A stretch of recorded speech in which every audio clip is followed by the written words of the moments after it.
you know.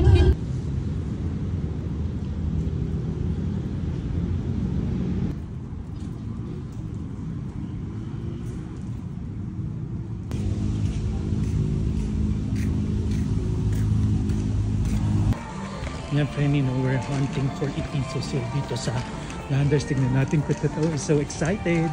Ano, ang dami rin buy one take one. Tsaka yung mga biscuits, mura lang. There will be one piece.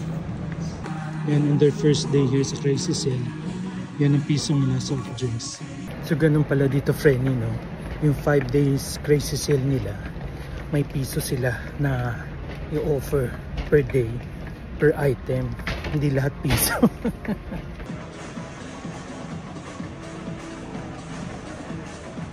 Pala ang terms and condition dito, friend. Yung mga piso sale nila, tulad nito today, first day, ito pa lang ang piso. Kailangan maka 1,000 worth of goods ka na bibili bago maging piso yung piso sale nila. At saka limited per member.